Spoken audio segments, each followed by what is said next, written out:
Great things, life-changing things, happen when our gracious God steps into our lives in surprising ways.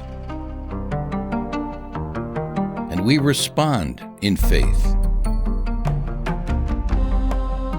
Transforming events have happened over the centuries when God surprised and empowered men and women.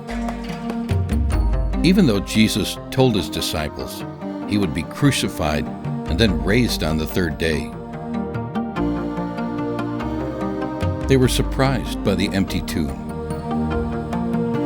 And as they responded, they were empowered and encouraged by Jesus' promise, "I am with you always, even to the end of the age." And even though Jesus told his disciples that they would receive power when the Holy Spirit came upon them, they were surprised by the wisdom and power they received when the Spirit came like a mighty wind. And although the Apostle Paul was frustrated by a series of spiritual roadblocks, he was surprised and enlivened by the vision of a man saying, "Come over to Macedonia and help us."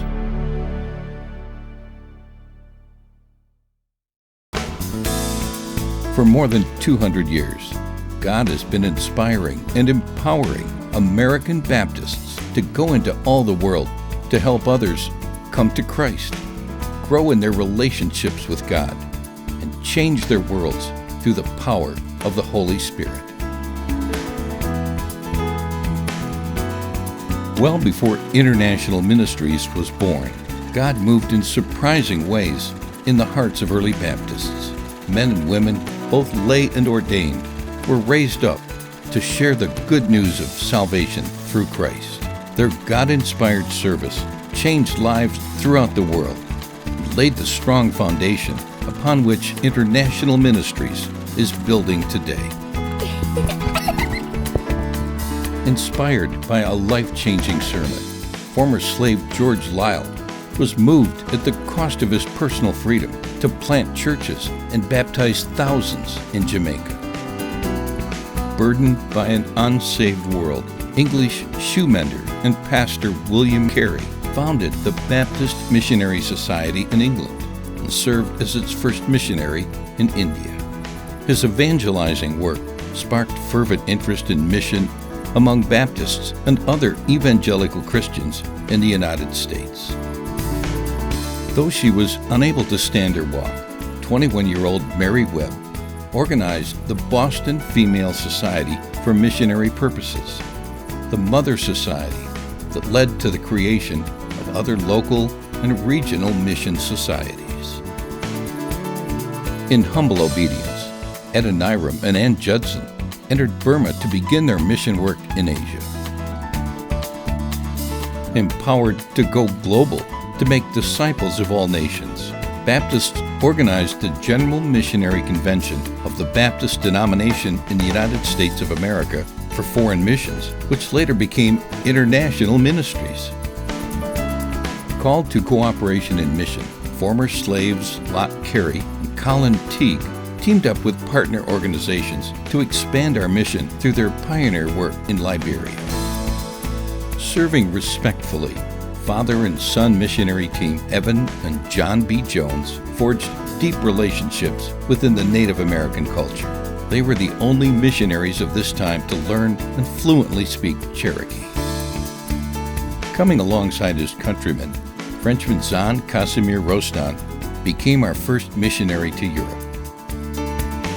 Observing that self-supporting churches are healthier churches, the Reverend Elisha Abbott trained and encouraged Karen leaders in West Burma as their churches became self-supporting.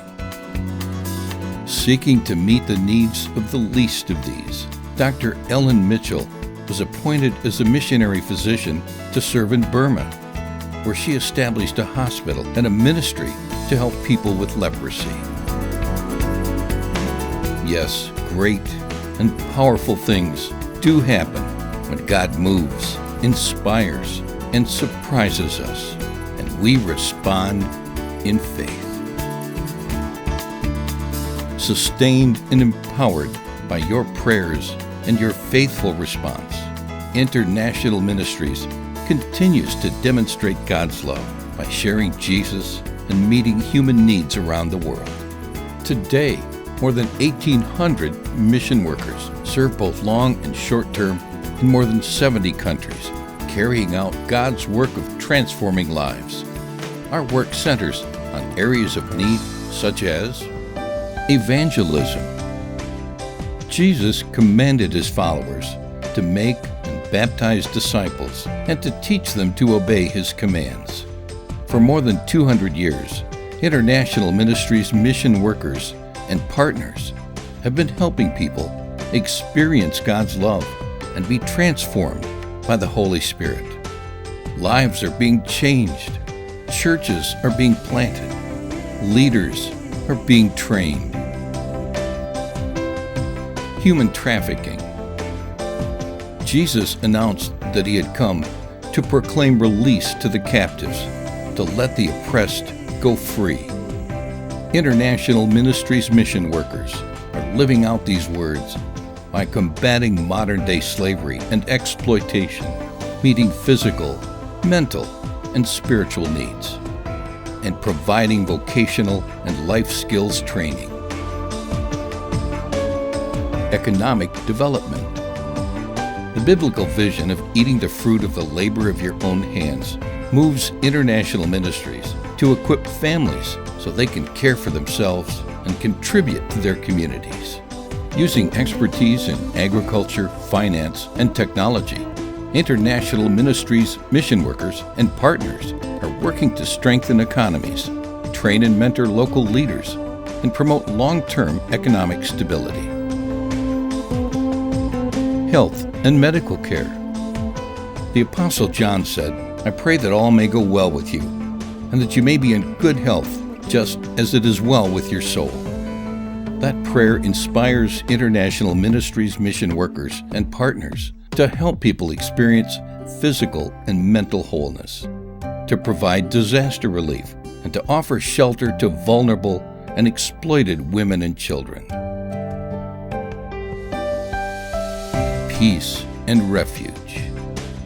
Responding to God's call to live in peace with everyone and welcome the stranger, International Ministries mission workers help provide conflict transformation skills, build trust and understanding between communities, and offer care to those who have been displaced by violence, persecution, poverty, or natural disaster. Education. Education helps people to love God with all their minds. It is the doorway to understanding the Bible, to better health and economic empowerment, and to developing godly leadership. That's why International Ministries mission workers and partners reach out to children and adults through education to help transform lives and communities around the world. Theological education. The Apostle Paul asked how people can be saved if there is no preacher. Today, responding to a worldwide need for trained pastors and church leaders, International Ministries mission workers are training men and women in seminaries, Bible schools, pastoral institutes, and other settings. Over the past 200 years, through International Ministries, God has called and sent out more than 4,000 mission workers to Asia, Africa, Europe, the Middle East, the Caribbean, and Central and South America. We are now in our third century of service together. We are called to keep our eyes open to God's leading and to continue to step out in faith, always confident that the future is as bright as the promises of God. We can continue to be God's agents of love, mercy, and hope, because God still calls us. Jesus will never leave us. All things are possible through the Holy Spirit, and we know that there will be glorious surprises ahead.